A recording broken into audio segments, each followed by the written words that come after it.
पर्युषण पर्वों का सिरताज, पर्युषण पर्वों का सिरताज।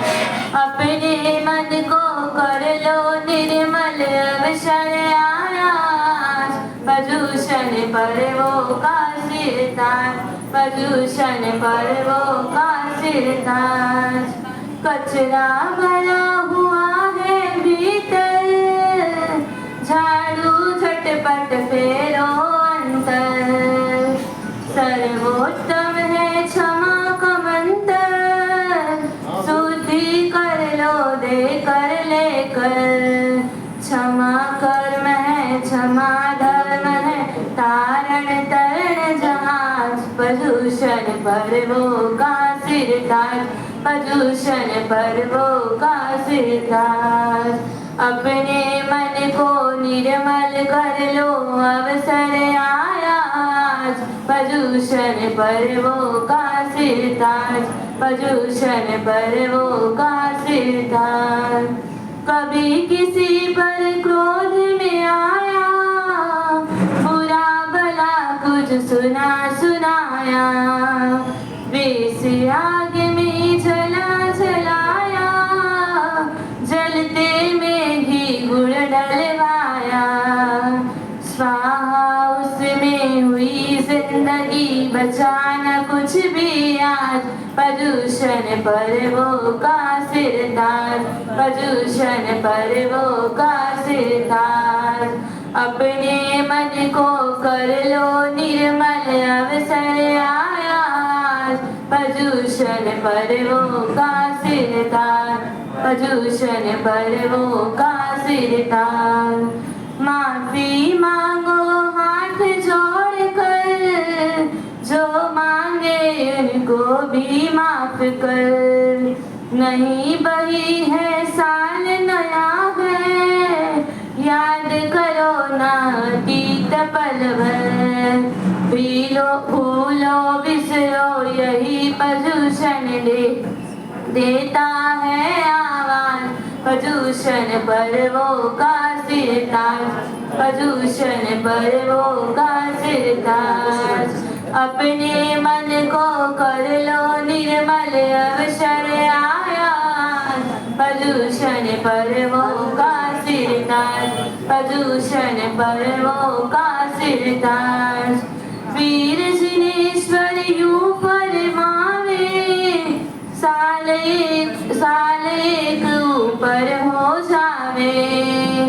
पहला गुण ठाना वो पावे, उस आत्म का समकित जावे। इस हेतु संवत्सर करना फरमावे जिन राज।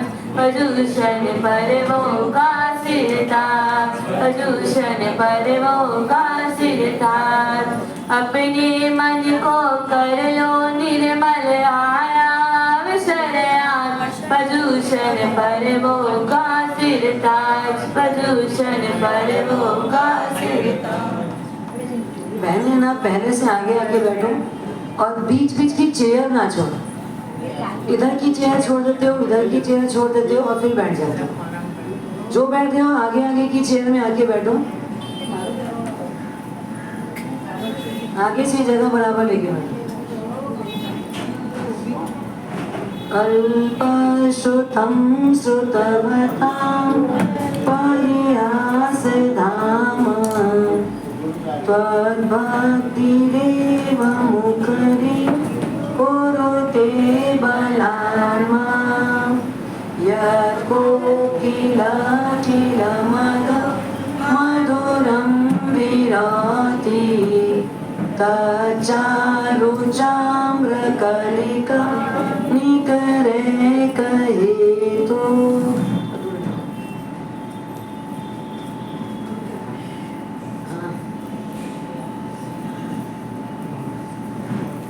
आज पर्वाधिराज पर्युषण पर्व का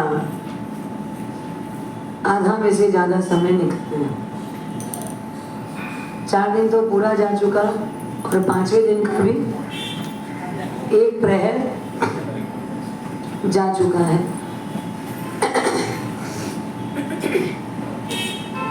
देखते देखते समय पंख लगाकर हमारे बीच से कितना तो जा चुका है और कितना अब जा रहा है, जाएगा कितना ये तो आपको हमको किसी को पता नहीं है। भगवान महावीर जिनके जीवन चरित्र पर अपनी बात चल रही है कि परमात्मा महावीर स्वामी 27 भाव पूर्ण करके देवानंदा ब्राह्मणी की कुक्षी में 27वें भाव में पहुंचे हैं और वहां से हरिणगमेशी देव के द्वारा स्वधर्मेंद्र की आज्ञा से देवानंदा ब्राह्मणी की कुक्षी से त्रिशला महारानी की कुक्षी में पदार्पण करवाया गया। और जैसे ही परमात्मा महावीर माँ त्रिशला की कोख में आए तो त्रिशला माँ ने भी 14 स्वप्न देखे।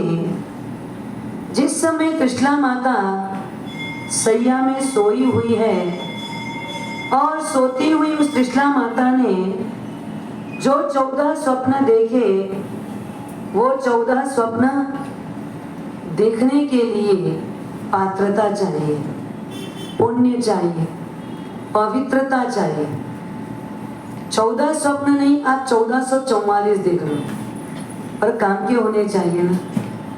कई बार रात पूरी रात निकल जाती है और सपना चलता ही रहता है, जब नींद खुलती है तो वो सपना कंप्लीट होता है और पता नहीं उस सपनों में हम कहां से कहां कितने ऊपर नीचे यहाँ वहां कहां जाके आ जाते हैं पता भी नहीं चलता। और वास्तविकता के धरातल पर जाएं तो ये क्लियर होता है ना आज हम कहीं पहुंचे हैं, ना इस स्वप्न के आधार पे हम कुछ पाने वाले। तो हमारे स्वप्न सफल होने वाले कम हैं और निष्फल होने वाले ज्यादा हैं। माँ जिस समय स्वप्न देख रही है, वो स्वप्न देखने की जगह मतलब जहाँ सोई है, वो सैया कैसी है तो कहते हैं रेशमी डोरियों से गूथा हुआ है, प्रवाल रत्न के 4 पाए हैं, पलंग की ईसे और उपले सोने की है, हंस की पांख से और सेज के गदेले से आंख की रुई से एकदम सफेद जग, ऐसे रुई आदि से भरा हुआ गद्दा लगा है। शरीर प्रमाण दोनों तरफ तकिए बिछे हुए हैं। इससे वो सैया ऐसी प्रतीत होती है, बीच में नीची है, आजू और बाजू ऊंची है। इस प्रकार मक्खन के समान मुलायम, पुष्प और चूर्ण से पूजित, रज आदि से बचने के लिए एक दूध जैसे उस उज्जवल वस्त्र से वह ढकी रहती है। शयन के समय वो वस्त्र हटा दिया जाता है और एक सुंदर लाल कपड़े से ऊपर का सारा पलंग ढका रहता है। आज तो क्या है, पलंग पूरे समय आपका ओपन रहता है, पर हमारे पुण्यवानों के लिए जो शैया होती है वो बिना ढकी हुई नहीं रहती है। ऐसे पुण्यवानों के योग्य बढ़िया सैया पर, सैया कैसी दिख रही है? बढ़िया। पहली बात तो रुई की है, आज किसकी चाहिए? डनलप का चाहिए, फॉर्म चाहिए। कुछ जागृत और कुछ सोती हुई त्रिशला माता ने 14 स्वप्न देखा। जिस 14 स्वप्नों को अभी वर्तमान में कई गुरु भगवंतों ने 14 स्वप्न 14 गुण स्थानों को प्रकाशित करते हैं। तो उसमें कहते हैं पहला स्वप्न जैसे हाथी देखा। वैसे तो त्रिशला माँ ने पहला स्वप्न क्या देखा? पर यहाँ पर कल्पसूत्र में हाथी बताया गया, उसका कारण क्या है? हाँ, आदिनाथ भगवान की माँ ने पहले स्वप्न में वृषभ देखा, महावीर स्वामी की माँ ने हाथी सिंह देखा, पर 22 तीर्थंकर की माता ने हाथी देखा। तो बहुमत, ज्यादा तीर्थंकरों की माता ने क्या देखा? हाथी देखा।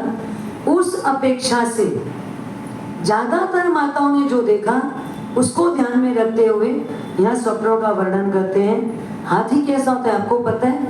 उसका एक बाहरी आकार बताया जा रहा है, शरीर भारी होता है, आंखें छोटी छोटी सी होती है, कान चंचल होता है, आहार भरपूर करता है, दांत उसके 4 होते हैं, 2 तो बाहर दिखते हैं और 2 अंदर के होते हैं। जहां बैठा हो वहां से वो जल्दी खड़ा नहीं हो सकता है। शरीर का रंग भी काला रहता है, भागने में लाचार रहता है, अत्यंत कामातुर रहता है, खुद के दांत से ही खुद की मौत होती है, जंगली प्राणी है। एक हाथी का जो स्वरूप बताया, माँ ने देखा वो नहीं बता रहे, आपको बाहरी रूप से बता रहे कि आप जिस हाथी को देखते हो वो हाथी इस प्रकार का होता है। कृष्णा माता ने तो सफेद हाथी देखा था और अत्यंत ही सुंदर हाथी देखा था, पर जनरल जब आप ऐसे हाथी को देखते हैं तो कहते हैं हाथी देखा पहले स्वप्न में, तो पहला गुण स्थान कौन सा है? मिथ्यात्व गुण स्थान। उससे इसका कंपैरिजन करते हैं, कहते हैं जैसे उसका शरीर भारी है तो मिथ्यात्वी जीव भारी कर्मी होता है। मिथ्यात्वी जीव कैसा होता है? भारी कर्मी होता है, मतलब बहुत कर्मों का जत्था उस आत्मा में लगा होता है। जड़ दृष्टि की प्रधानता होती है, जहां आत्मा नहीं शरीर और इंद्रिय पर ही उसका केंद्र स्थान होता है। पात्रता और प्रज्ञापनीयता नहीं होती, अपात्रता की प्रधानता होती है, पाप का भय नहीं होता, दुख भय का ही अनुभव होता है। मतलब पाप से डर नहीं है, दुख से डर है। उसको दुख नहीं चाहिए, पर दुख तो कब तक बना रहेगा? जब तक पाप है तब तक दुख बना ही रहेगा। तो हमको डर किससे है? दुख से डर है कि दुख नहीं चाहिए, पर पाप से डर है क्या? अगर दुख नहीं चाहिए तो छोड़ना क्या पड़ेगा? आपको छोड़ना पड़ेगा। पर ये मिथ्यात्वी जीव दुख से भयभीत रहता है, भारी मात्रा में अशुभ कर्म बंध नहीं होगा, तो इसमें आश्चर्य ही क्या है। दूसरी बात, दृष्टि संकीर्ण, मतलब छोटी दृष्टि वाला, परिणाम दर्शिता तो होती नहीं, मतलब इसका परिणाम क्या आएगा, फल क्या आएगा, ऐसा उसकी सोच नहीं बनती। केवल वर्तमान दर्शी रहता है, वर्तमान में जो मिल रहा है बस मुझे वही चाहिए। आसमान में उड़ने वाले कबूतर को शिकारी ने जमीन पर बिखरे दाने दिखाए और वो कबूतर क्या किया, वो दाने को लेने के लिए आया, पर उसे पता नहीं किया सामने जाल भी बिछी हुई है, और जाल बिछी हुई होने के कारण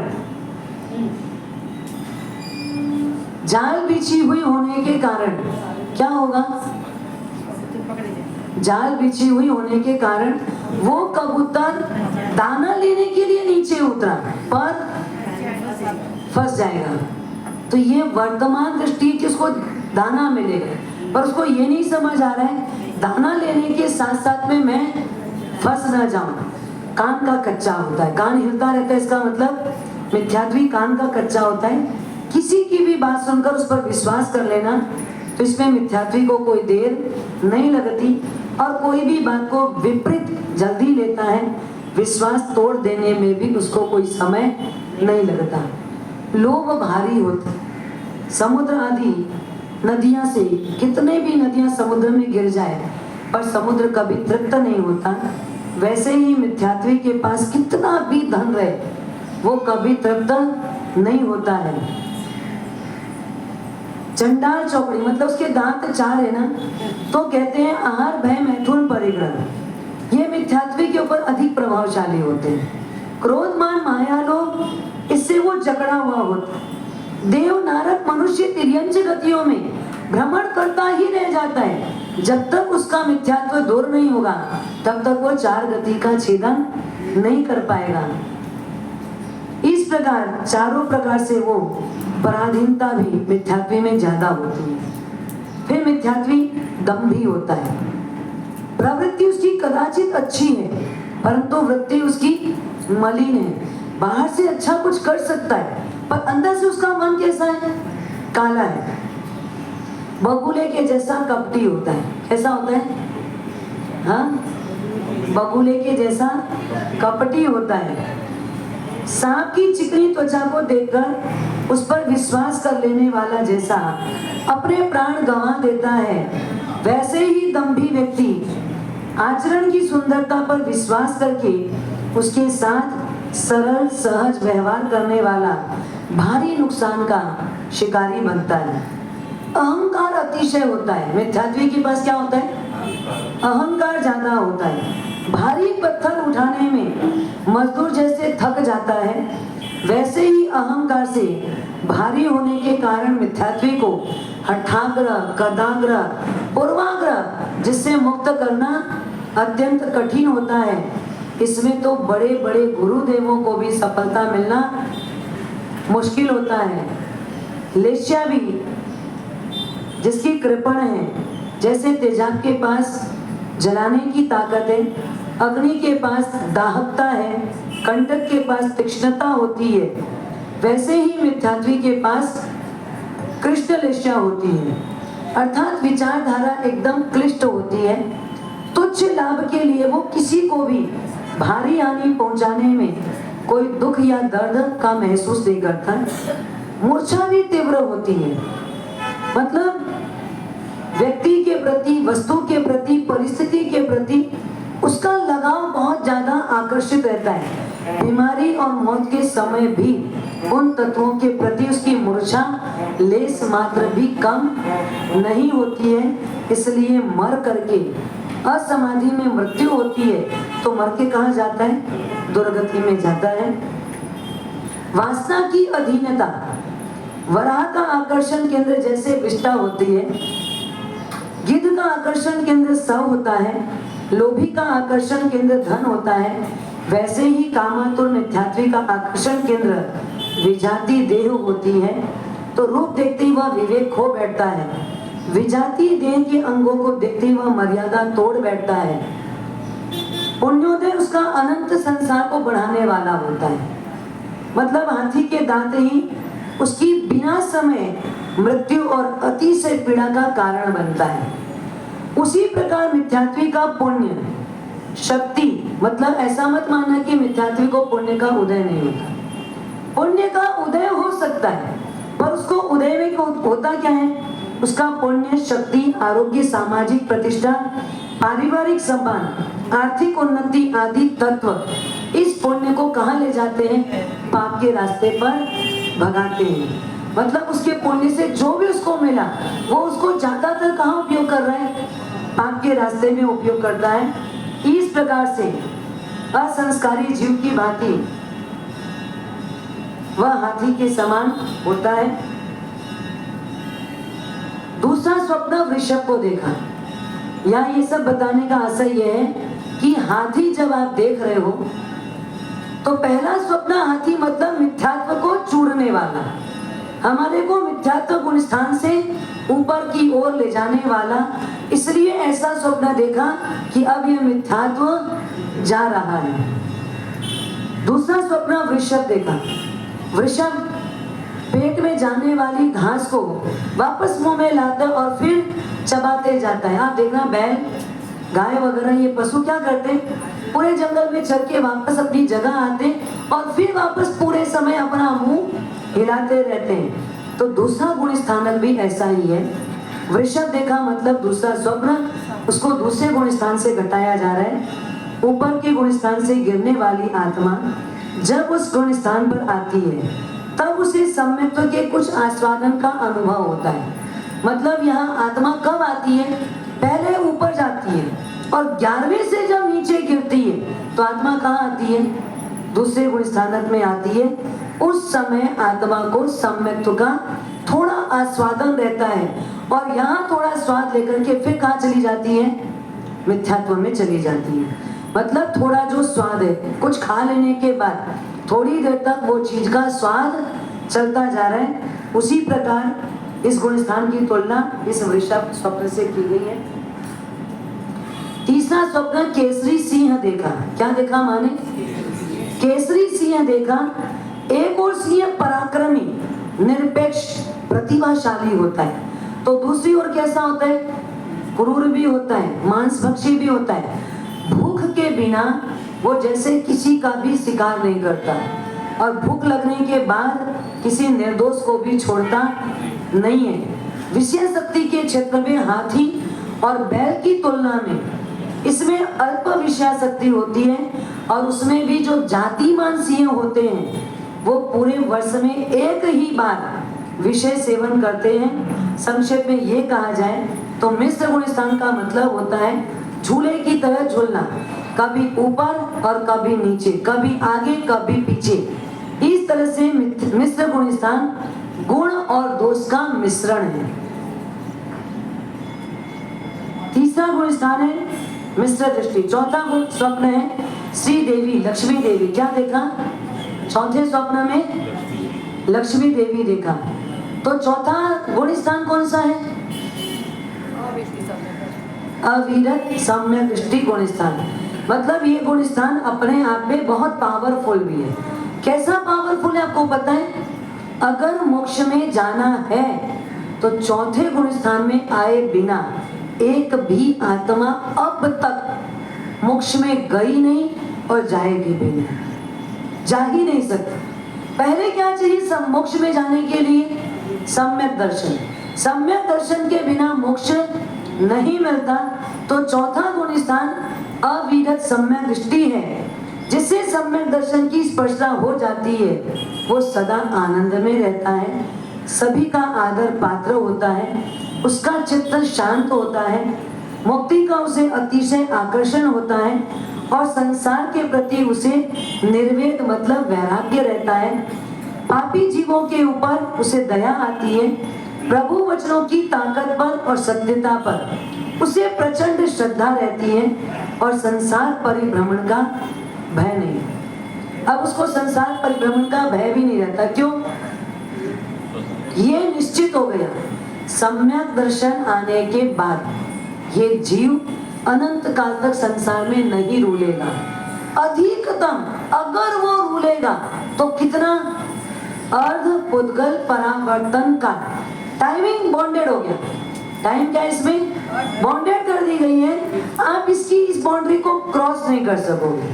मतलब सम्यक दर्शन आने के बाद अब जीव का अनंत अनंत जो संसार था वो छेद हो गया। पुद्गल अर्ध पुद्गल परावर्तन काल भी कम नहीं है, वो भी बहुत बड़ा है। पर मतलब जहाँ कोई ब्रेक ही ना हो उससे कहीं ब्रेक तो लग गया, ब्रेक तो लग गया कि बस इसके आगे नहीं जाना है। पर हमको इसको भी और कम करना रहता है। उसी प्रकार से धर्मी आत्मा को अध्यात्म जगत में सबसे ज्यादा आकर्षण यदि किसी एक तत्व का होता है तो वो तत्व कौन सा है? सम्यक दर्शन। कौन सा तत्व?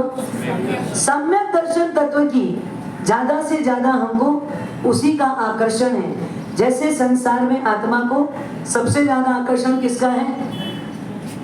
श्रीदेवी। अभी आएगा लक्ष्मी जी देखना। सबसे ज्यादा आकर्षण किसका है?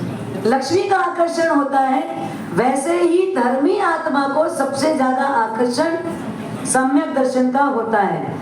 समस्त आत्मिक सुख भी उसी के अधीन है। आत्मिक सुख किसके अधीन है? सम्यक दर्शन के। और बाह्य सुख किसके अधीन है?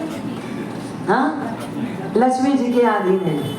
अध्यात्म जगत में वास्तविक प्रवेश भी उसकी स्पर्शना से ही है। उसकी स्पर्शना से ही पुनर्जन्म की परंपरा पर एक्सपायरी डेट लग जाता है।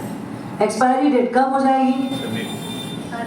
सम्यक दर्शन प्राप्त होने के बाद एक्सपायरी डेट अर्ध पुद्गल परावर्तन का। आप बीच में जा सकते हैं मोक्ष। आज आपको सम्यक दर्शन हुआ, इसी जन्म में आपको मोक्ष हो सकता है। पर अधिकतम ये चीज कब तक चलेगी? हाँ, कब तक? अर्ध पुद्गल परावर्तन काल तक। उसके बाद तो उसका मोक्ष ही हो गया।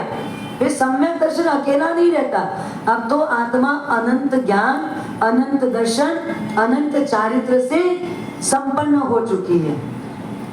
तो ऐसा अलौकिक अपूर्व सम्यक दर्शन है। तो सम्यक दर्शन रूपी लक्ष्मी देवी हमारे हृदय कमल में विराजमान होकर आपको और हमको सबको सद्गुणों की सुगंध से सुवासित करती रहे। पांचवा स्वप्न क्या देखा? पुष्पों की माला। क्या देखा? पुष्प की माला। अब देखो, सम्यक दर्शन आने के बाद जीव का क्रमशः विकास होते जा रहा है। ऐसे तो माला सोने की भी होती है, मोतियों की भी होती है, चांदी की भी होती है,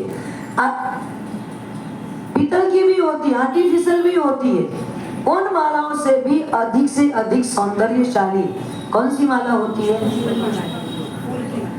वैल्यू भले आप हीरे की, सोने की, चांदी की निकाल दो, पर उसमें क्या नहीं है? सुगंध नहीं है। उसमें क्या नहीं है? सुगंध नहीं है। सोने में सुगंध मिले तो वो काम का है। हाँ, सोने में सुगंध मिल जाए तो वो काम का है। जबकि यहाँ प्रभु की माता ने स्वप्न में क्या देखा? पुष्पमाला युगल देखा है, जिसमें सौंदर्य भी है और सुगंध भी है। पांचवा गुण स्थानक कैसा है? सुगंध वाला। देश वृत्ति गुण स्थानक, उपधान की पूर्णा होती है तो माला याद आ जाती है। शारीरिक यात्रा होती है तो माल महोत्सव याद आता है। सत्कार्य संपन्न होने पर बहुमान की बात आती है।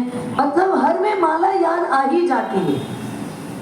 पांचवा देश वृत्ति गुण स्थान, पापों की आंशिक वृत्ति विराम।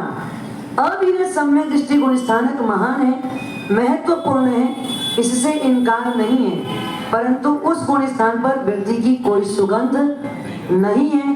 प्रतिज्ञा पूर्वक पापों का आंशिक भी त्याग नहीं है, जबकि इस गुण स्थानक में पापों का आंशिक त्याग है, जिसका सद्भाग्य मात्र मनुष्य गति और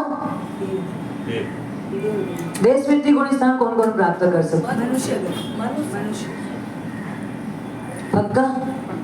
हाँ, हेल्पलाइन लेना है तो ले लो, किसी से पूछना है तो। देश वृत्ति गुण स्थान मनुष्य और तिर्यंच दो को हो सकता है। दीक्षा कहाँ है इसमें? व्रत है, पचकान है, सावक जीवन, देश वृत्ति जीवन है ना। यहाँ दीक्षा नहीं हो रही है अभी। देश वृत्ति मतलब सावकत्व जीवन, मतलब पांचवा गुण स्थान का स्पर्श तिर्यंच के भाव में भी हो सकता है। तो मनुष्य और तिर्यंच गति में ही प्राप्त हो सकता है। इस गुण स्थान में सम्यक दर्शन का सौंदर्य और आंशिक वृत्ति की सुगंध भी साथ में होती है। इस प्रकार समकित भवांतर में साथ आता है और पांचवा गुण स्थान भवांतर में साथ। हाँ,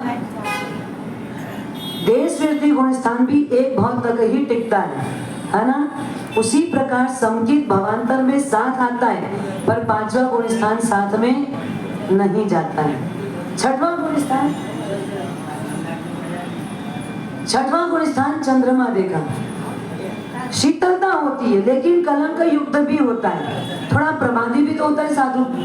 हाँ, थोड़ा थोड़ा प्रमाद भी आ जाता है। पूर्णिमा पर संपूर्ण रात खिला हुआ रहता है, परंतु दूसरे ही दिन से क्या होता है? 45 मिनट देर से उगता है। अलबत्ता उसकी शीतलता, आह्लादकता, दर्शनीयता अद्वितीय होती है। शांत समुद्र में भी ज्वार लाने की उसकी क्षमता की तुलना और कोई भी नहीं कर सकता। तो छठवां गुण स्थान प्रमत्त गुण स्थान, सर्व सावध्य के त्याग से युक्त संयम जीवन प्राप्त कर चुका जो संयमी इस गुण स्थान पर है, उस मुनि का अंतःकरण भले ही शीतल है, उस मुनि के आचार वंदनीय है, दर्शन आह्लादक है, उपस्थिति अनेकों के हृदय में शुभ भावों की तरंगे उछलती है। फिर वह मुनि छद्मस्तता का शिकार होने से, क्या अभी छद्मस्त अवस्था है ना, तो छद्मस्तता का शिकार होने से निमित्तवश या कई बार कर्मवश प्रमाद करता है। चंद्र शीतल है परंतु कलंक युक्त है, आत्मा संयमी है पर प्रमाद युक्त है। सातवां स्वप्न क्या देखा? सूर्य। सूर्य उगने में एक क्षण का भी प्रमाद नहीं करता। उसके उदय से अंधकार दूर होता है, कीचड़ सूख जाता है, कमल खिलता है, मार्ग दिखने लगता है अनिष्ट तत्व निष्क्रिय हो जाते हैं। सातवां गुण स्थान भी कैसा है? इसी भांति का है। इस गुण स्थानक में विराजमान संयमी सूर्य के जैसे अप्रमत्त होते हैं। काया उनकी सत प्रवृत्ति वाली होती है, वचन उनके आज्ञा युक्त होते हैं, मन एकदम निर्दोष होता है, अंतःकरण निर्मल होता है, अज्ञान का अंधकार दूर होता है, वासना का कीचड़ सूख जाता है। आठवां स्वप्न ध्वज देखा। मंदिर कितना भी भव्य क्यों ना हो, उसका शिखर चाहे कितना भी ऊंचा क्यों ना हो, परंतु उसकी शोभा किससे है? शिखर पर लहराती हुई ध्वजा से है। उसी प्रकार से यह ध्वज की विशेषता है कि उसको दूर से देखने के बाद भी लोग उसको दर्शन करते हैं और वहां से ही परमात्मा को नमो जिनाणम बोलने लगते हैं। वैसे ही आठवां गुण स्थान अपूर्व करण गुण स्थान, उपसम श्रेणी और छपक श्रेणी का प्रारंभ यहाँ से होता है। छपक श्रेणी का प्रारंभ अगर जीव कर ले तो अधिक से अधिक 48 मिनट में भी उसको केवल ज्ञान हो जाता है।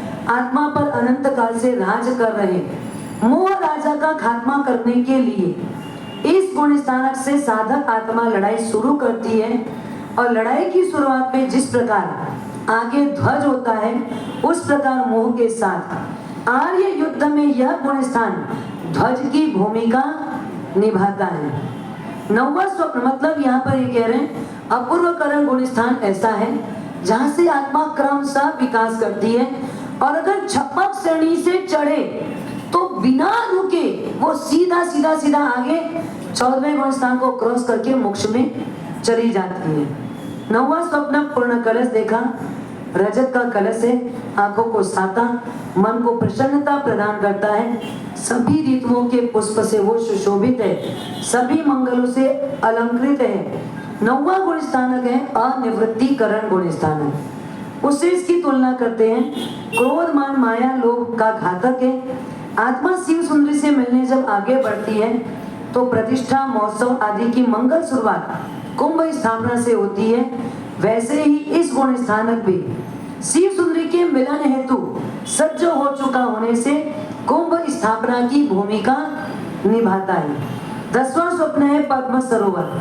भौरे जैसे आसपास गुनगुना रहे हैं, सूर्य विकासी, चंद्र विकासी, रक्त कमल, श्वेत कमल आदि अनेक प्रकार के कमलों से युक्त अनेक प्रकार के जलचर जीव जिसमें प्रसन्नता से विचर रहे हैं, ऐसा सरोवर महारानी कृष्णा देवी ने 10वें स्वप्न में देखा। 10वां स्वप्न है सूक्ष्म संप्रदाय गुण स्थान। टुकड़े टुकड़े कर दो, लोभ के क्या कर दो, यहाँ पर टुकड़े टुकड़े करके प्रकृष्ट वीर्य से योगी उसे हराते हैं। आत्म सरोवर को सद्गुणों के कमलों से सुगंधित कर देते हैं। सरोवर चाहे कितना ही भी मनोहर होता हो, पर उसके नीचे जैसे थोड़ा तो कीचड़ होता ही है ना, वैसे ही ये गुण स्थान ज्वलंत विशुद्धि से युक्त होने के बाद भी यहाँ तक क्या पड़ा है, अभी आत्मा में सूक्ष्म लोभ रहा हुआ है। अभी 10वें गुण स्थान तक पहुंचने के बाद में भी क्या बचा हुआ है, लोभ अभी यहाँ तक भी है। 11वां स्वप्न रत्नाकर देखा। रत्न द्वीप पाने के लिए समुद्र के सफर पर निकलने वाले वहां पहुंच जाए तो माला माल हो जाए, बीच में नाव टूट जाए तो पटिए के सारे शायद किनारे तक पहुंच जाते हैं और तैरना न आए तो डूब भी जाते हैं। कौन सा बता रहे हैं? 11वां गुण स्थान। क्या बताया? क्योंकि यहाँ आत्मा फिसल जाती है, गिर जाती है। 11वें गुण स्थान में जब आत्मा पहुंचती है तो जैसे समुद्र में चलता हुआ जहाज सही सलामत सुरक्षित आगे बढ़ जाए, पर भय पूरे समय क्या रहता है, कहीं डूब ना जाए, कहीं डूब ना जाए, मतलब खतरा है। वैसे ही 11वां गुण स्थान कैसा है, खतरा वाला है। वहां गए मतलब आत्मा नीचे गिरती है, पर अगर कोई एकांत लकड़ी का पाटिया वगैरह मिल जाए तो जैसे वो बोलते ना कि डूबते हुए को एक तिनके का सहारा पर्याप्त है, वैसी गिरने वाली आत्मा कभी कहीं बीच वाले गुण स्थानक तक आ जाए तो वहां वो सुरक्षित रह जाती है, वहां से वापस वो ऊपर उठने लगती है। पर अगर कहीं दूसरे गुण स्थानक तक आ गई तो नियमा वो कहाँ जाती है? पहले गुण स्थान में चली जाती है। 12वां स्वप्न उन्होंने क्या देखा? पुंडरीक विमान देखा, 1008 स्तंभ वाला, सूर्योदय के समय कांतिवत शोभायमान रत्नमय दीवार में अनेक प्रकार के मनोहर चित्रों से रम्य सुगंधित धूप फैलाने वाला, देव दुंदुभी की आवाज से समस्त जीवलोक को भर देने वाला पुंडरीक विमान तीर्थंकर परमात्मा की माता ने देखा। इसका मतलब है क्षीण मोह गुण स्थान। अब ये क्या करेगा? क्षीण मोह गुण स्थान हाथ में जैसे ड्रॉप आता है तो राशि मिलना निश्चित हो जाता है। चेक मिलता है तो क्या होता है? राशि का मिलना निश्चित हो गया। वैसे ही इस गुण स्थान की स्पर्शना करने वाली आत्मा का परम गति में गमन निश्चित हो जाता है।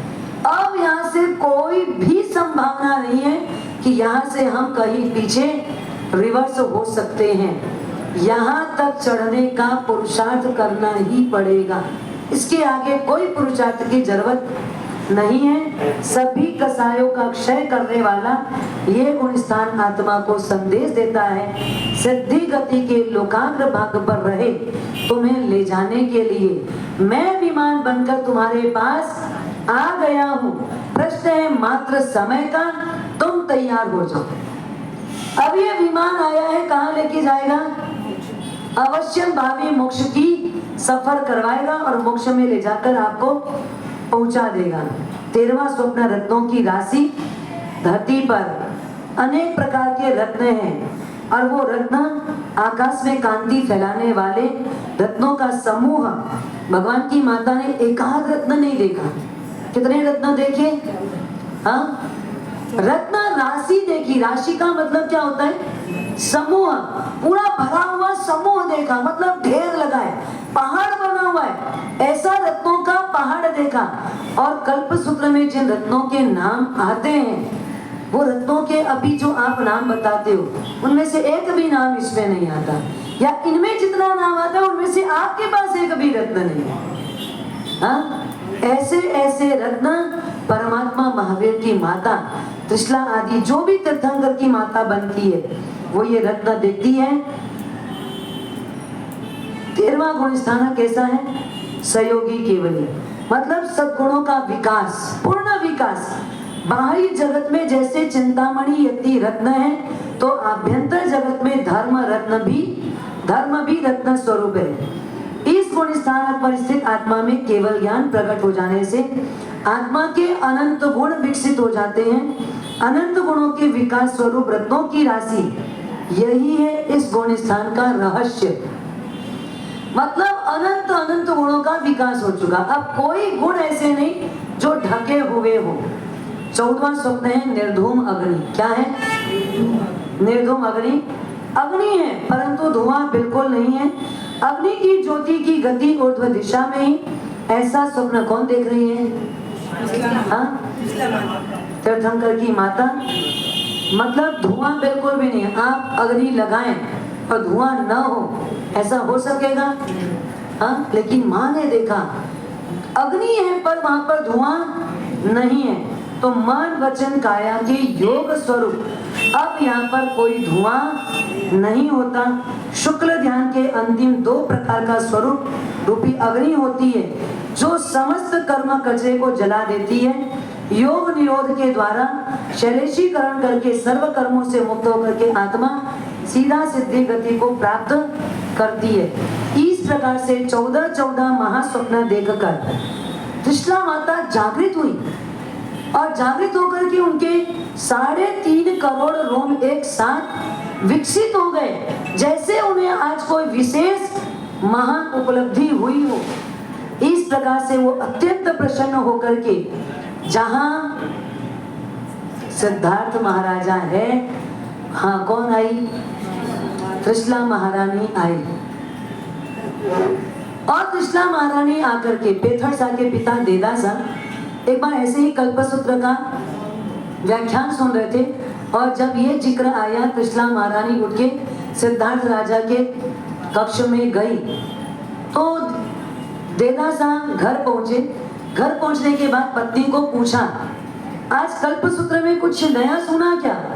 बोले नया क्या सुनेंगे कल्पसूत्र में? तो कल्पसूत्र तो वही पुराना है और उसमें वही सब बातें आती है जो हर साल सुनते हैं। बोले मुझे आज सुनते सुनते थोड़ा ऐसा अंदर से जागृति आई, इसलिए नयापन लगा। भले बात वही होगी। आज मैंने ध्यान से सुना कि भगवान महावीर अगर जिसके गर्भ में आए हैं तो माता और पिता कितने संयमित जीवन में अपना जीवन निर्वाह करते थे।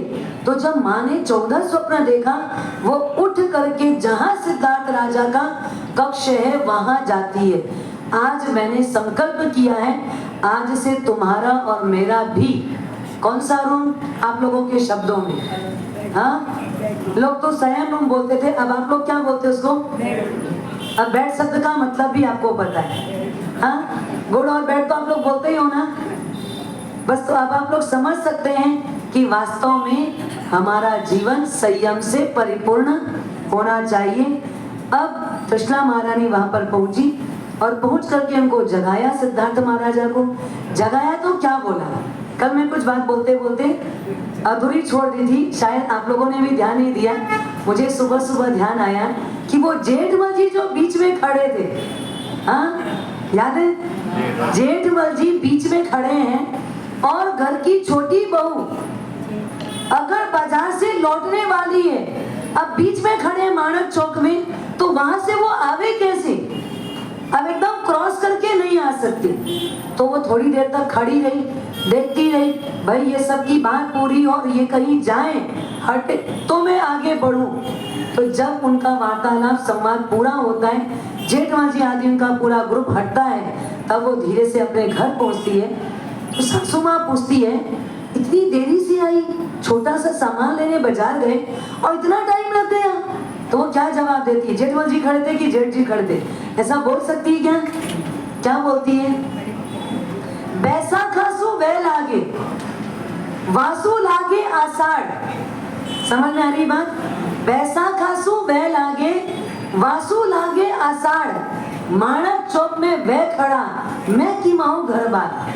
कौन खड़े थे बीच में? बैसाख से क्या लगता है? जेठ का महीना। और उससे क्या लगता है? आषाढ़ का महीना। अब वो जेठ शब्द भी नहीं बोलती। अब मेरे जेठ जी खड़े बोलूं तो जेठ मर्जी नाम आ जाएगा। अपने मुंह से जेठ का नाम नहीं बोलती थी, तो पति का नाम भी नहीं बोलती थी, सास ससुर का नाम नहीं बोलती थी। हमारे यहाँ पर इस प्रकार की प्रथा है। आज अभी हमारे साथ में बीच में हम यहाँ तक आए तो एक हमारे साथ में एक सेवक था और उसकी पत्नी, दोनों हस्बैंड वाइफ दोनों हमारे साथ में थे।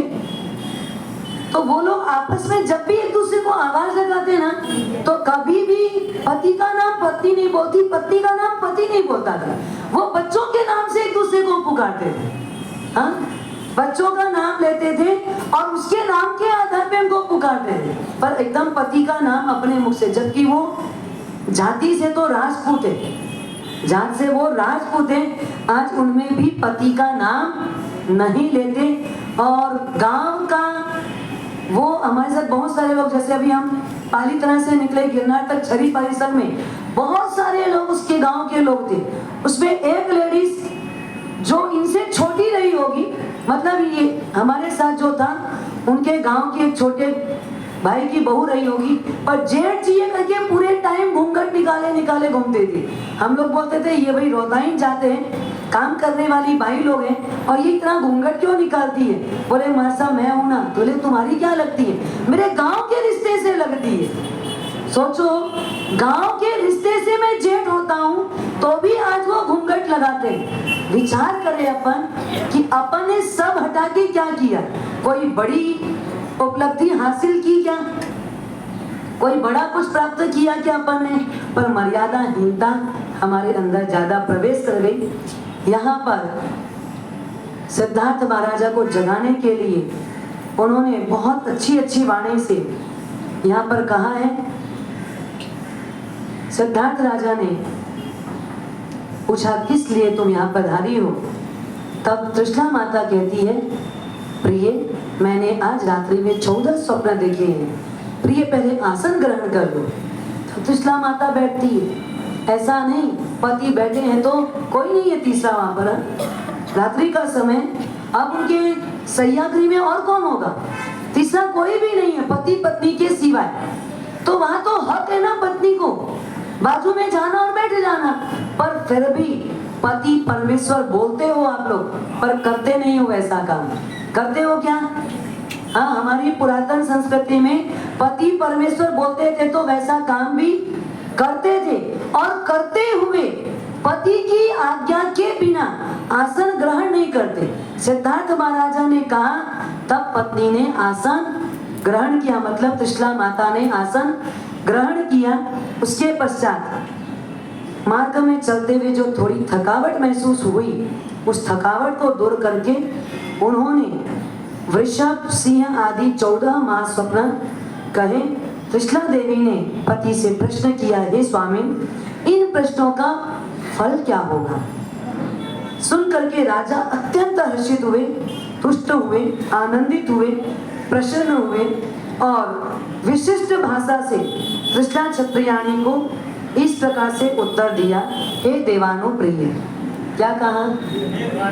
हे त्रिशला, कहा, हे देवानुप्रिय, तुमने औदार्य कल्याणकारी स्वप्न देखे हैं। अपने कुल में निर्वाह करने वाला, कीर्ति करने वाला, वृद्धि करने वाला, द्वीप के समान आधार, दीपक के समान प्रकाश करने वाला, तरुवर के समान आश्रयदाता, अर्थ लाभ, भोग लाभ, पुत्र लाभ, सुख लाभ, राज्य लाभ आदि देने वाला ऐसा एक पुत्र रत्न प्राप्त होगा, जो बालक बाल्यावस्था से मुक्त हो जाने के बाद सर्व कलावान होगा, श्रवण मात्र से सभी दर्शनों का ज्ञाता होगा, युवा अवस्था में पराक्रमी, महादानी, अपनी प्रतिज्ञा को निभाने वाला, भूमंडल पे विजय करके विस्तीर्ण सेना सहित राजाधिराज होगा।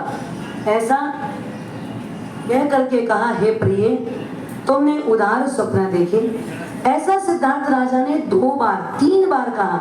महारानी ने यह अर्थ सुनकर मन में धारण किया, हर्षित हुई, दोनों हाथ जोड़ करके करबद्ध होकर मस्तक झुकाकर कहने लगी, हे स्वामी, आपने जैसा फरमाया वैसा ही है। आपने जो कहा वो सत्य है, संदेह रहित है। आपको जो रुचिकर है वो मुझे भी इष्ट है, और जो मेरे को रुचिकर है वो आपको इष्ट है। मतलब पति और पत्नी के विचारों में क्या है? बोलो, एक रूपता है। जो आपके मन में है वही मैंने सोचा था, और जो मेरे मन में था वही आप कह रहे हैं। मतलब हमारे विचार तालमेल वाले हैं। आज तो पति पत्नी के विचार आपस में मिलने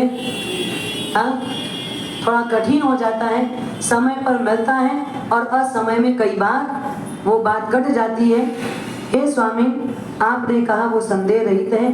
अब महारानी को आज्ञा मिली, वो पुनः अपने शयन खंड में जाती है, पर विचार करती है, मैंने इतने अच्छे स्वप्न देखे, अब मुझे दोबारा नींद नहीं लेना चाहिए, और धार्मिक कार्यों के साथ, धार्मिक आराधना के साथ स्वप्न जागरण करती हुई रात्रि व्यतीत करती है।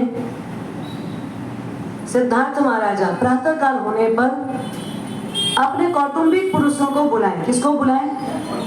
कौटुंबिक पुरुष का मतलब क्या होगा? अपने कुटुंब का व्यक्ति। तो पारिवारिक सदस्य किसको बोला गया?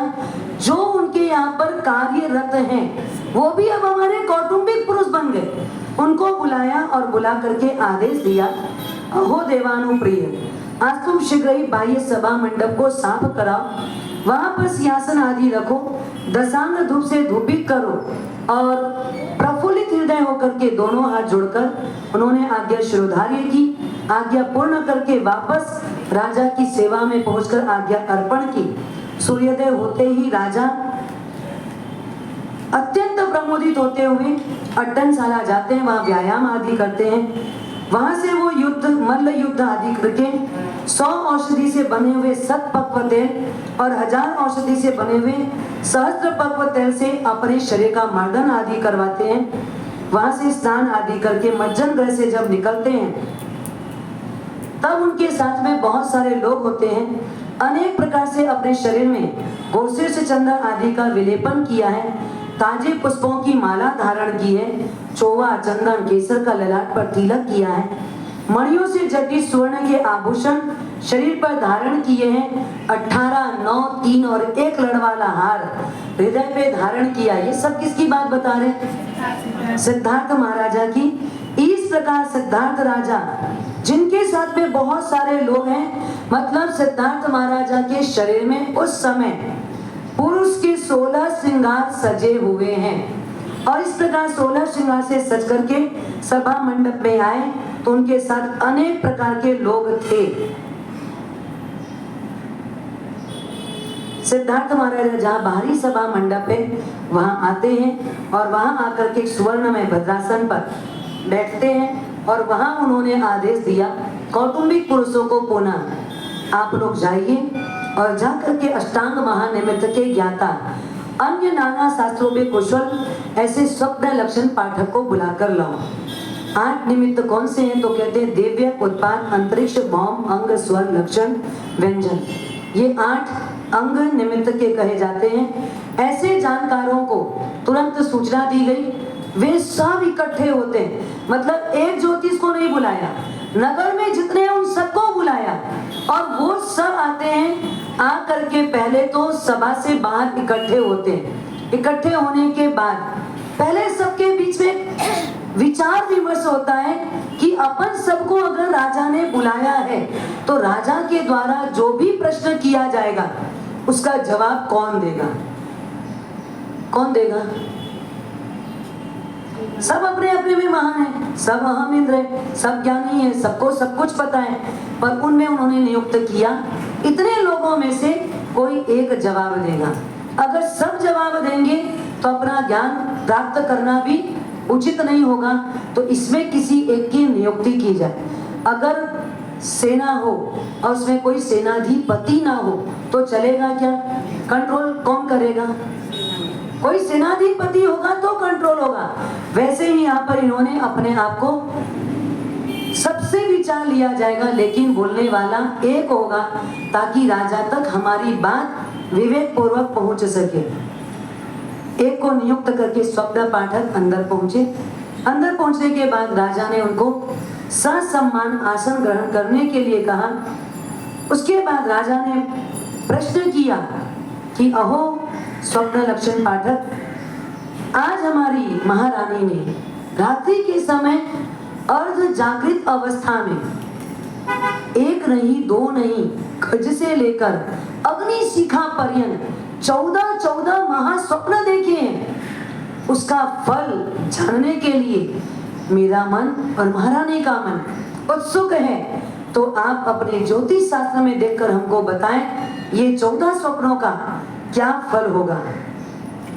ज्योतिष महोदय कहने लगे हमारे स्वप्न शास्त्रों में कुल 72 स्वप्नों का अधिकार है। उनमें से 42 स्वप्न सामान्य फल वाले और 30 स्वप्न महाफलदायक हैं। तीर्थंकर और चक्रवर्ती की माता गर्भ समय में 30 महास्वप्नों में से गज से लेकर अग्निशिखा पर्यंत 14 महास्वप्न देखती है। वासुदेव की माता 14 में से 7 देखती है, बलदेव की माता 4 देखती है और मंडलिक राजा मतलब देश का जो अधिपति होता है उनकी माता 1 स्वप्न देखती है। अहो राजेंद्र, त्रिशला देवी ने उधार 14 स्वप्न देखे हैं। इन स्वप्नों के प्रभाव से द्रव्य लाभ होगा, इंद्रिय जन सुख का लाभ होगा, संपूर्ण पंचेंद्रिय शरीर वाला होगा। अरे जब ये बालक पढ़ने के योग्य होगा तब देखने मात्र से ही सभी कलाओं को ग्रहण कर लेगा। विपुल सेना वाहन आदि का चक्रवर्ती राजा होगा अथवा राग व शत्रुओं को जीतने वाला त्रैलोक्यनाथ तीर्थंकर बनेगा। हे राजेंद्र, महारानी ने आरोग्य प्रदान करने वाले, तुष्टि और दीर्घायु करने वाले ऐसे उदार स्वप्न देखे हैं। जो रोगी हो, अल्पायुषी हो, दरिद्र हो, पुण्यहीन होता है, उनकी माता को इस प्रकार के स्वप्न कभी भी नहीं आते हैं। उन स्वप्नों का अलग अलग फल बताते हैं। जो हमारे ज्योतिष महोदय यहाँ आएंगे आपके बीच, वो इनका स्वप्नों का फल बताएंगे।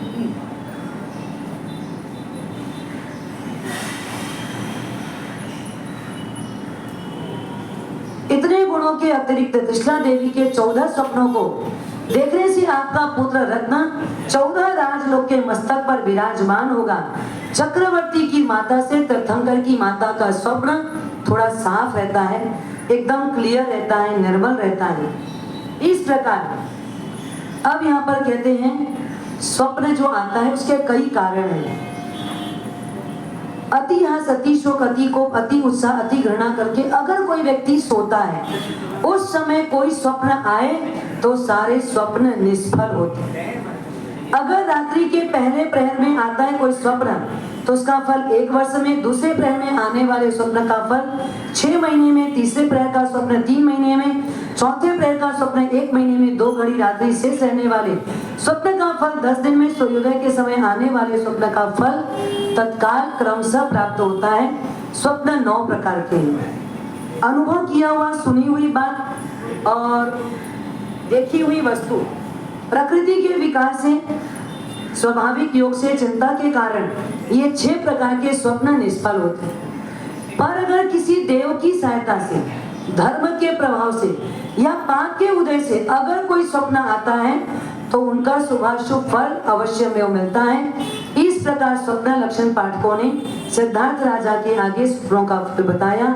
14 स्वप्नों का अर्थ सुन के हर्षित हुए।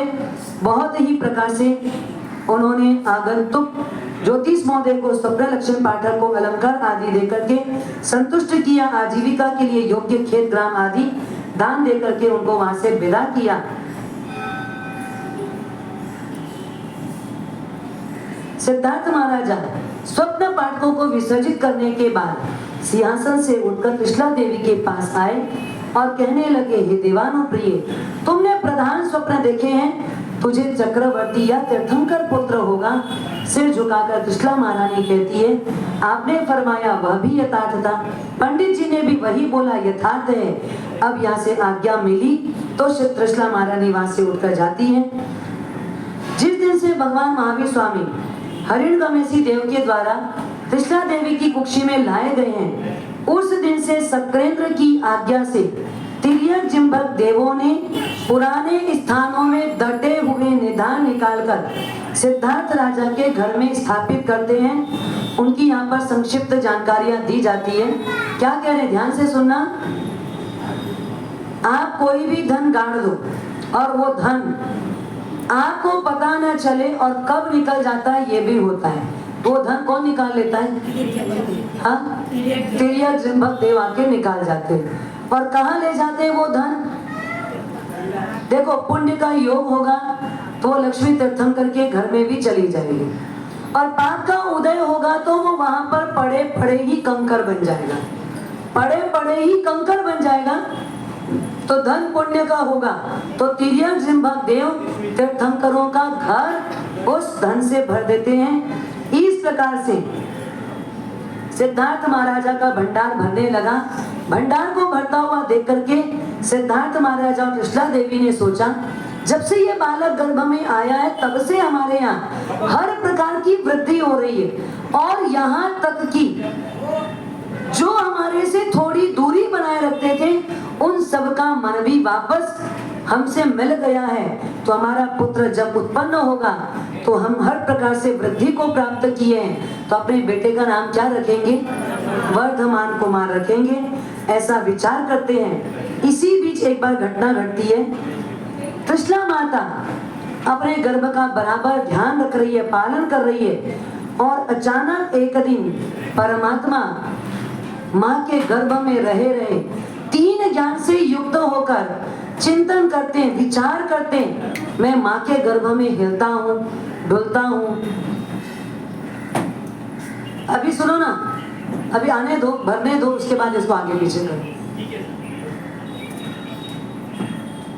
सभी माताओं के गर्भ में जैसे बच्चे रहते हैं तो हिलते डुलते हैं, पर मैं भी हिलता हूँ। मेरी माँ को दर्द होता होगा, मेरी माँ का पेट दुखता होगा, अब मुझे हिलना नहीं चाहिए। ये सोच करके माँ के लिए पीड़ादायक ना बनूं, ये सोच करके उस समय परमात्मा महावीर हिलना बंद कर देते हैं। और जब गर्भ हिलता नहीं है तो त्रिशला देवी को और ज्यादा चिंता हो जाती है, अब मेरा गर्भ हिल नहीं रहा है, आखिर हुआ क्या है? क्या मेरा गर्भ गिर गया है, सड़ गया है?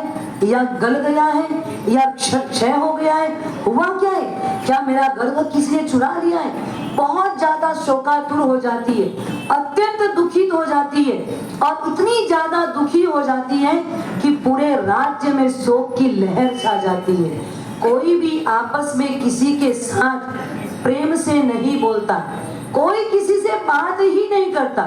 अगर कोई किसी से बात भी करता है तो एक निश्वास डालता है, मतलब एक लंबी गहरी श्वास लेकर के छोड़ता है। बहुत नुकसान हुआ है। त्रिशला महारानी के गर्भ को पता नहीं क्या हो गया। ऐसा लोग एक दूसरे के साथ में भी ऐसी वार्तालाप करते।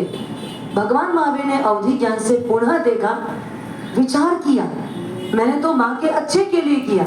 जैसे नारियल के पानी में अगर कोई व्यक्ति नारियल का पानी और ठंडा लगेगा, ये भाव से अगर उसमें कपूर डाल दे तो क्या होगा? हाँ, पानी ठंडा होगा या जहरीला हो जाएगा? जहरीला हो जाएगा।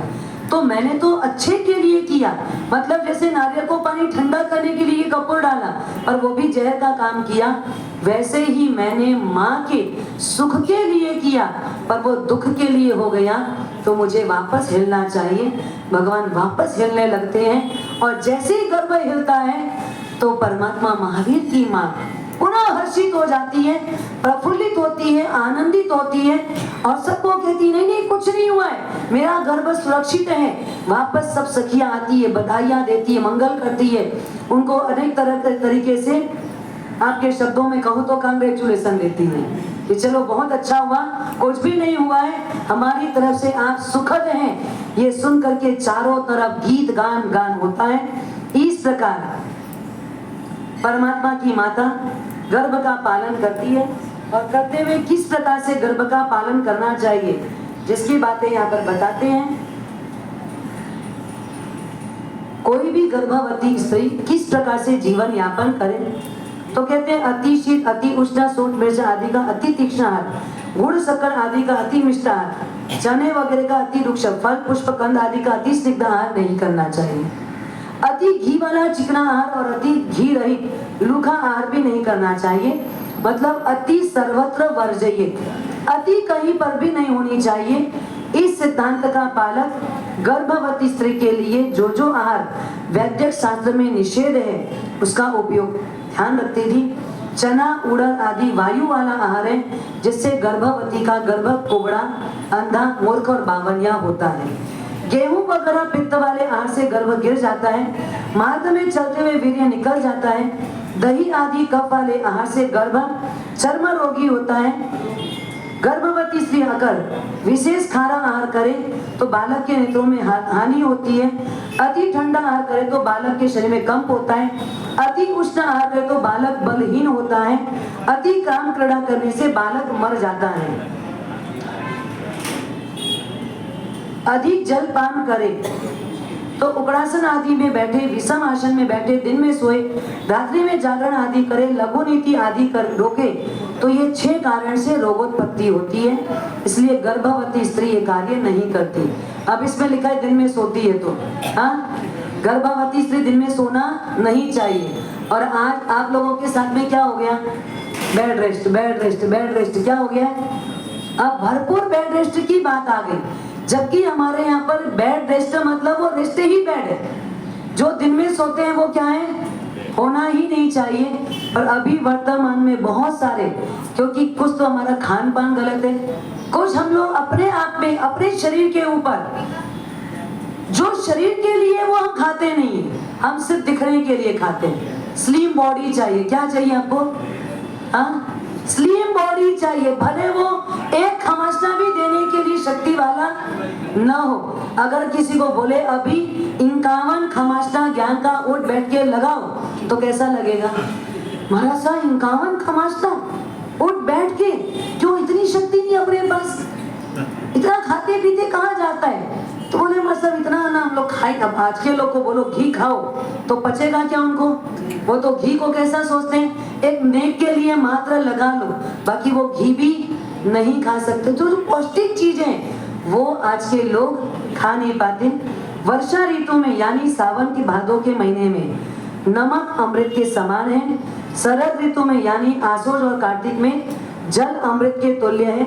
मिक्सर और पोष के महीने में गाय का दूध अमृत के तुल्य है। शिशिर ऋतु में दही छाछ अमृत के जैसा है।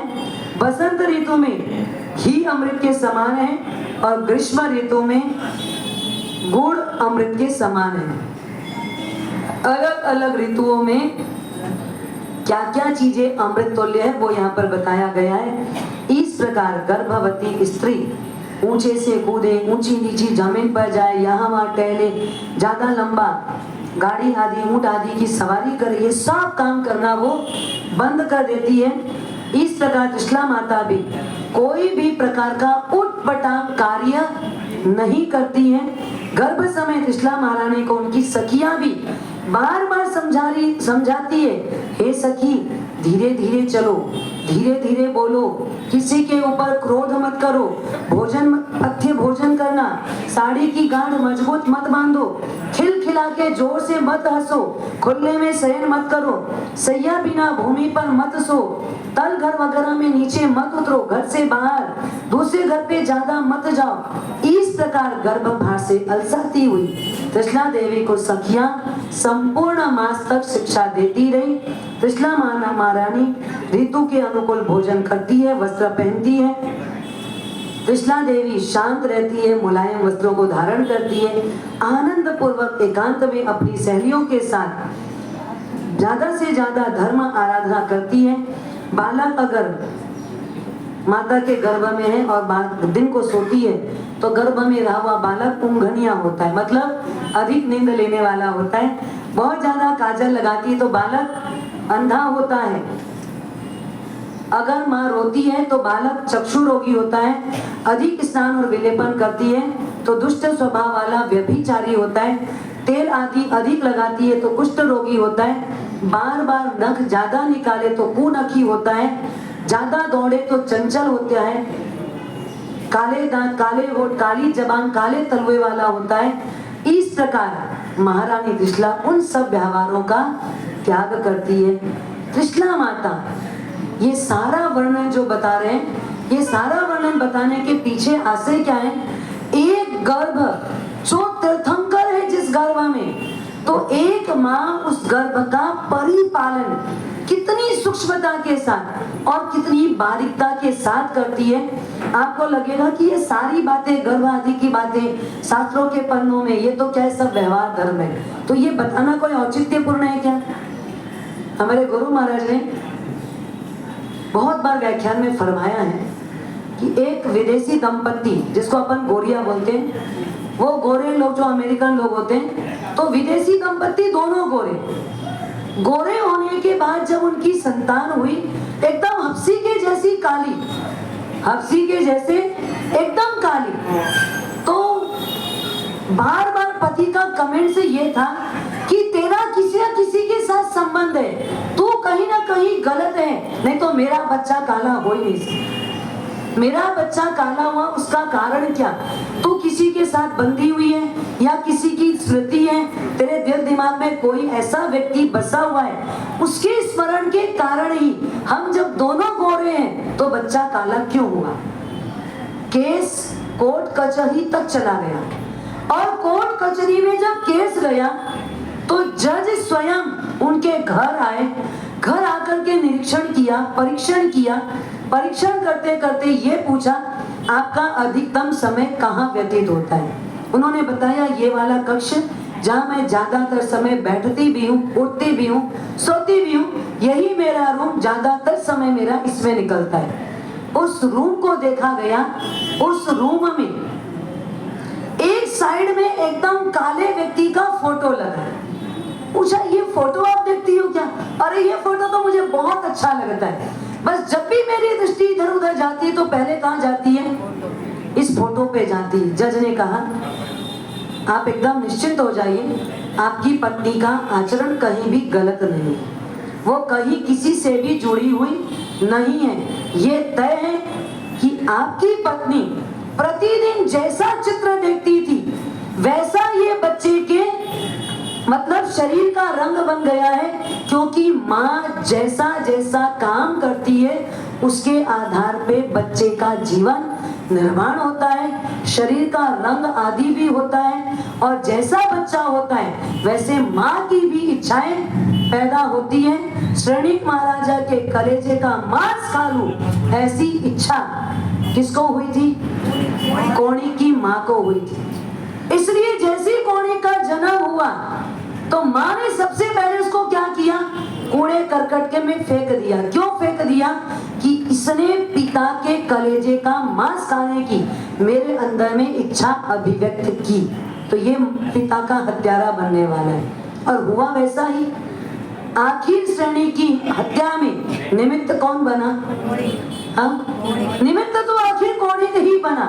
तो ये बचपन से, मतलब जब वो बच्चा गर्भ में था तब से ही वो अपना जो उसका स्वयं का रूप था, जो उसकी वृत्ति थी, वो माँ के जरिए उस समय प्रकट हो गई थी। अब यहाँ पर कहते हैं त्रिशला माता को जो जो दोहद होता है, जो भी उनके मन में इच्छाएं होती है, वो सारी इच्छाएं सिद्धार्थ महाराजा पूरी करते हैं। कोई भी इच्छा उनकी अधूरी नहीं रखते हैं। एक ऐसी भी इच्छा पैदा हो जाती है कि जिसमें उनको इच्छा होती है कि कोई देव, इंद्र इंद्राणी यहाँ पर सामने हो तो मैं उनके कान का कुंडल लूं और अपने कान में धारण कर लूं। अब ये इच्छा को सिद्धार्थ महाराजा कैसे पूरी करते? इस इच्छा की पूर्ति स्वयं सौधर्मेंद्र अपनी इंद्राणी के साथ आए और त्रिशला माता ने इंद्राणी के कान का कुंडल अपने कानों में धारण किया। तो मतलब परमात्मा जब गर्भ में थे, माँ की जो जो इच्छा हुई, जितने धर्म की, तीर्थ जाने की, साधर्मिक के भक्ति करने की, जाप करने की, ध्यान करने की, आत्मावस्था में रहने की सारी इच्छाएं कुछ त्रिशला माता से पूर्ण होती थी, कुछ बाह्य इच्छाएं सिद्धार्थ राजा पूर्ण करते थे। तो संपूर्ण दोहला वाली, प्रशस्त दोहला वाली, सम्मानित दोहला वाली, इसमें कहते हैं देखो, समुद्र पाने मृत चंद्र पाने दाने तथा दैवत भोजने च इच्छा सुगंधेषु विभूषणेषु अभुच्य तस्या वर पुण्य कृत्य। कहते हैं क्या क्या इच्छा पैदा हुई? सुपात्र महात्माओं को दान दो, शिखर जी, शत्रुंजय आदि श्रेष्ठ तीर्थों की यात्रा करूं, मुनिवरों के दर्शन करूं, देवों की आराधना करूं, कारागृह से दीन बंदी जनों को छुड़वा कर उन्हें स्नान करा के भोजन करा दूं, अनाथों को मैं मकान दे दूं, समस्त पृथ्वी को कर्ज रहित कर दूं, नगर के लोगों को परम आनंद कराऊं, हाथी पर बैठकर हर्ष पूर्वक नगर में भ्रमण करूं, दान दूं, स्वधर्मी बंधुओं का सम्मान करके उनको भोजन कराऊं, सौगंधिक द्रव्यों को शरीर पर अवधारण करूं। इस प्रकार से सारी इच्छाएं उनकी पूरी होती हैं और इच्छाएं पूरी करते करते सुख शांति से गर्भ का पालन करते हुए त्रिशला महारानी हर्ष पूर्वक निवास करती है। और निवास करते करते त्रिशला महारानी को जब 9 महीना 7.5 दिन पूरा होता है तब वह अपना गर्भकाल पूर्ण करती है। अभी समझ लो 7 दिन पूरा हुआ है, अभी आधा दिन बचा है, क्योंकि आधा दिन जब पूरा होगा तब अपन जन्म वांचन करेंगे। तो 9 महीना 7.5 दिन पे ही परमात्मा इस धरती पर अवतरित होते हैं। तो त्रिशला माता को गर्भ धारण किए कल्प सूत्र के पन्नों के अनुसार अभी 9 मास 7 दिन हुआ है, आधा पन्ना जितना बचा है जिसको अपन 7.5 दिन कर लेंगे और जब 7.5 दिन करेंगे तब परमात्मा का जन्म वांचन होगा। परमात्मा इस अवनी पर कैसे जन्म लेते हैं, जन्म के समय ये धरती कैसी होती है, कितनी सुहावनी होती है, कितनी लुभावनी होती है, यहाँ का वातावरण कितना पवित्र होता है, कितना पावन होता है, कितना पुनीत होता है, उसका अधिकार जन्माधिकार के समय कहा जाएगा। उसके साथ साथ सभी लोग पहले तो एक बार पचकान ले लें, उपवास वाले उपवास के पचकान। उपवास सूर्य उगए अभत कट्टम बच गए दिव्यम बिहारम अष्टम पाणम घायम सदावनम सहस्रणम पाणार पोषी साठ पोषी मुट्ठी से बच गए जोवियम बिहारम अष्टम पाणम घायम सिंधा वगणम सहस्रणम मातगणम सब समाही वत्तिया गारणम वो शिवे पोषी साठ पोषी काष्ठा बैष्ठा आइम बेलने वाले उगय सूर्य पोर्सी सांडपोर्सी मुट्ठी से बच गए जो वीएमपी आराम अष्टम प्राणाम कर्मम शिवम अनथा वगिनम सहस्रगणम मरणम सहस्रवटाणम आयाम बिलम निवि गई बच गए यद संचितनम एकाष्टम व्याष्टम बच गए वीएमपी आराम सागरी आगरणम आउंडन पसारेणम गुरु उठानेणम पाठवण यगरणम मात्रागरणम सब समाहि वत्यागारणम वो शिव।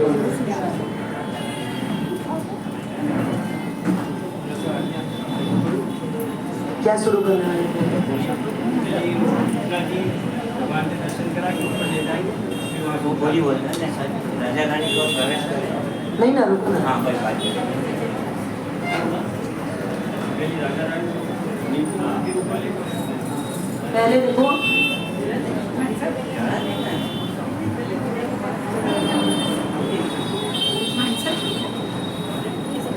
ये तो करना नहीं है। बोलिए भगवान महावीर स्वामी की, बोलिए आदिनाथ भगवान की। इतना पीछे से क्यों बैठ रहे हैं? ऊपर से उतरेंगे तो भी इधर जगह चाहिए बाकी हट बैठे शुक्ला जी के गुलाब जल छिड़केंगे।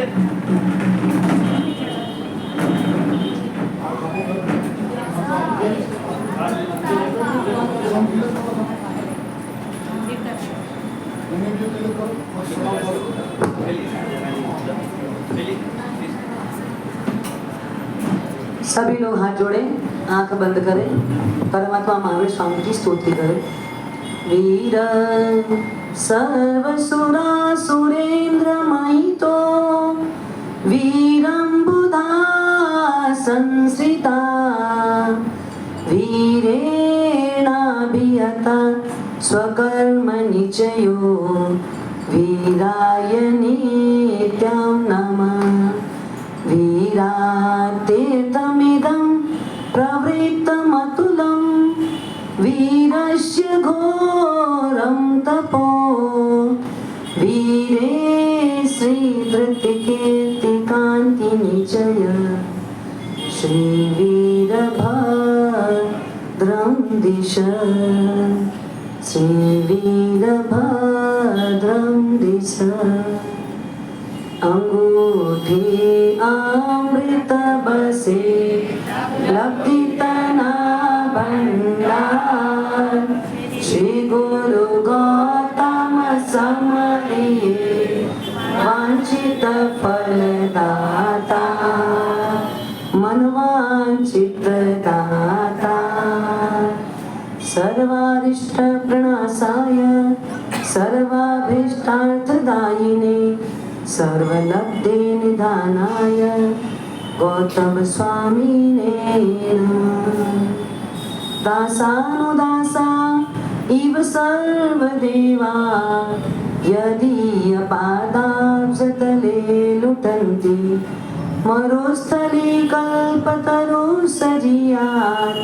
युगप्रधानो जिनदत्तसूरी युगप्रधानो मणिधारी जिन चन्द्रसूरी युगप्रधानो जिन कुशलसूरी युगप्रधानो जिन चन्द्रसूरी।